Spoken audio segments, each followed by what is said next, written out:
Le fait que j'aime les mecs, c'est venu assez tardivement. Malgré tout, j'avais quand même quelques trucs qui me disaient que je l'étais. Mais le truc qui a commencé à faire un déclic, c'était quand j'avais 10 ans.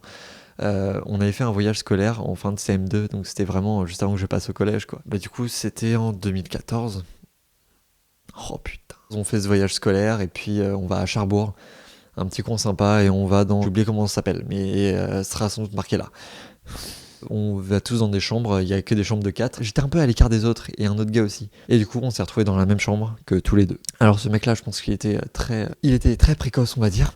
Un soir, il était en train de se lébrant, je comprenais pas vraiment ce qui se passait, et il m'a dit viens, je vais te montrer un truc. Quand t'as 10 ans, tu sais, t'as quelques idées de ce qu'est le sexe, mais t'as pas vraiment en tête. Au début, je suis hyper naïf et je me dis ok, je monte sur son lit, il me chope la main, il veut que je touche sa queue. Non.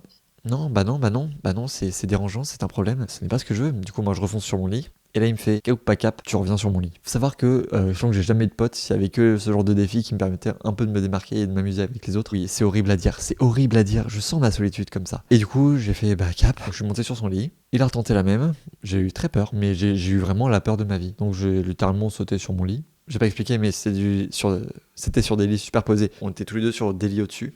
Et donc, quand je faisais d'un lit à l'autre, ça s'entendait extrêmement bien. Du coup, il y avait un prof qui dormait dans le même couloir que nous. Il s'est ramené, il a vraiment ouvert la porte, mais brutal.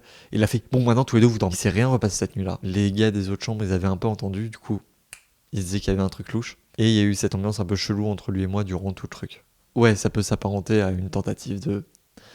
Même pas une tentative de viol, je sais même pas comment je pourrais considérer ça. Parce que j'étais pas consentant, mais en même temps, je me disais, bah. Oh. Et il s'est rien passé, du coup.